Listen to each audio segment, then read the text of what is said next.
Waalaikumsalam warahmatullahi wabarakatuh. Berdirinya saya di sini, saya akan mempresentasikan mengenai pemilu. Yang pertama ada pengertian pemilu sendiri. Pemilu adalah sarana pelaksanaan kedaulatan rakyat yang dilaksanakan secara umum, bebas, rahasia, jujur, dan adil dalam negara kesatuan Indonesia berdasarkan Pancasila dan Undang-Undang Dasar Negara Republik Indonesia tahun 1945. Lalu, ada fungsi utama dari pemilu. Pemilu memiliki fungsi utama untuk menghasilkan kepemimpinan yang benar-benar mendekati kehendak rakyat. Oleh karena itu, pemilu merupakan salah satu sarana legitimasi kekuasaan. Pemilu dapat dikatakan aspiratif dan demokratis apabila memenuhi beberapa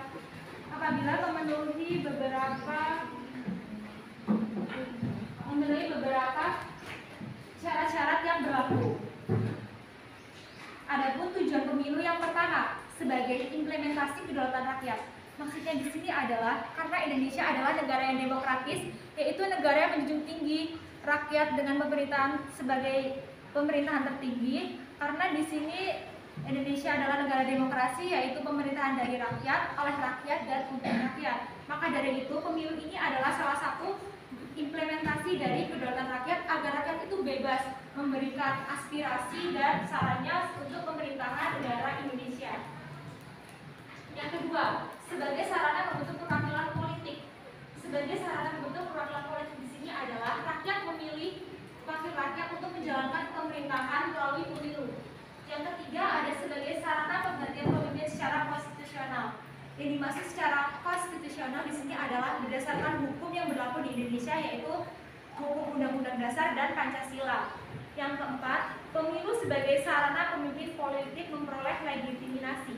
Legitimasi di sini adalah rakyat mau menerima kewenangan mengenai pemerintahan atau pemerintah itu ingin memperoleh simpati dari rakyat.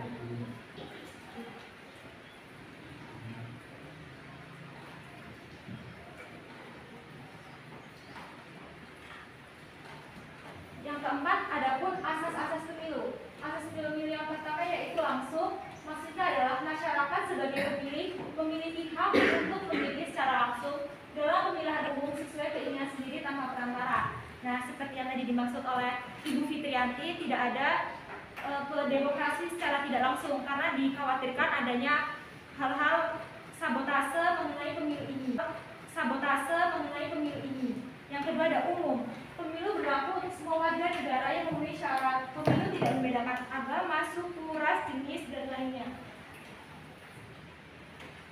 Adapun asas yang ketiga, yaitu seluruh warga negara yang memenuhi syarat sebagai pemilih pada pemilu bebas menentukan siapa saja yang akan dipilih untuk membawa aspirasinya tanpa tekanan. Nah, maksudnya di sini adalah warga negara itu bebas mau memilih mana wakil rakyat yang akan dipilih untuk menjalankan pemerintahan. Yang keempat, rahasia. Maksudnya adalah dalam tentukan pilihannya, pemilih dijamin kerahasiaan atas pilihannya. Pemilih memberikan suara pada surat suara dengan tidak dapat diketahui oleh orang lain kepada siapapun. Yang kelima, jujur. Semua pihak yang terkait dengan pemilu harus bertindak dan juga bersifat secara jujur sesuai dengan peraturan yang berlaku. Yang keenam adalah pelaksanaan pemilu, baik pemilih dan peserta pemilu mendapatkan perlakuan yang sama serta bebas dari kecurangan dan pihak manapun.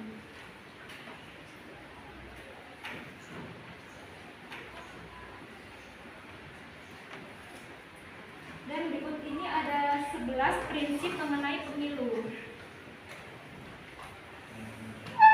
Yang pertama ada mandiri, yang kedua ada jujur, adil, berkepastian hukum, tertib, terbuka, profesional, akuntabel, dan efisien dan efektif.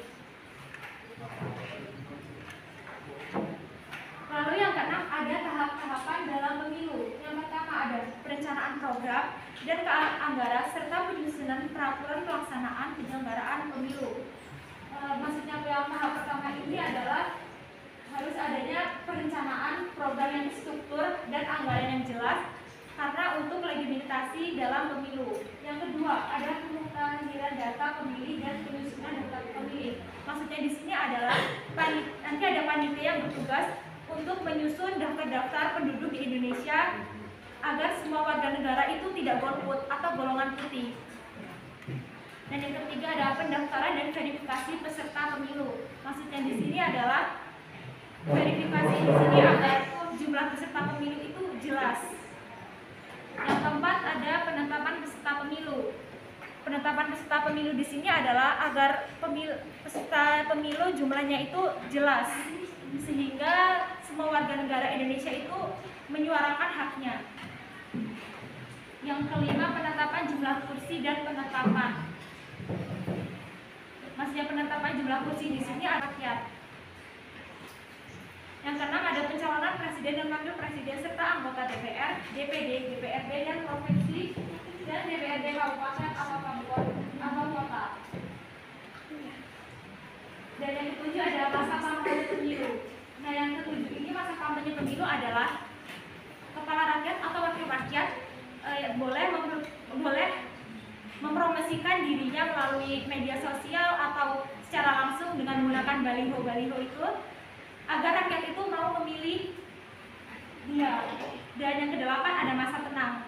Tadi masa tenang ini ada 3 hari, yaitu maksudnya adalah di sini agar masing-masing dari calon-calon ini adalah tidak boleh melakukan aksi kampanye dan lain-lain. Dan juga diharapkan agar masyarakat itu lebih selektif lagi dalam memilih rakyat.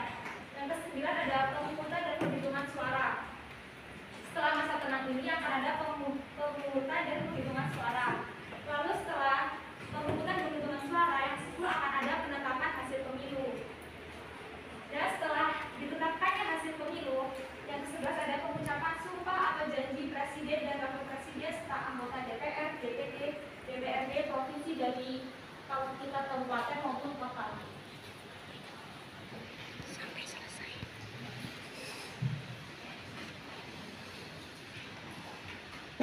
Yang terakhir ada syarat-syarat mengikuti pemilu. Yang pertama yaitu adalah warga negara Indonesia. Yang kedua adalah warga yang telah berusia 17 tahun. Yang ketiga terdaftar sebagai pemilih di DPT. DPT ini adalah kepanjangan dari daftar pemilih tetap. Yang keempat tidak sedang terganggu jiwa atau ingatannya. Nah, maksudnya di sini adalah orang-orang yang memiliki gangguan jiwa atau ingatan itu tidak boleh memilih karena dikhawatirkan malah akan menjadi masalah. Yang kelima tidak sedang dicabut hak pilihnya berdasarkan keputusan pengadilan yang telah mempunyai hukum tetap. Maksudnya di sini adalah orang yang mempunyai kasus atau mempunyai polemik dalam hal politik itu tidak boleh memilih. Seperti contohnya Bapak Bupati Mustafa itu sedang dicabut hak pilihnya. Lalu terakhir yang keenam adalah purnawirawan seorang TNI. Mengapa harus purna seorang TNI? Karena di sini anggota TNI yang masih resmi menjadi seorang TNI itu tidak boleh memilih. Karena TNI di sini harus bersikap netral.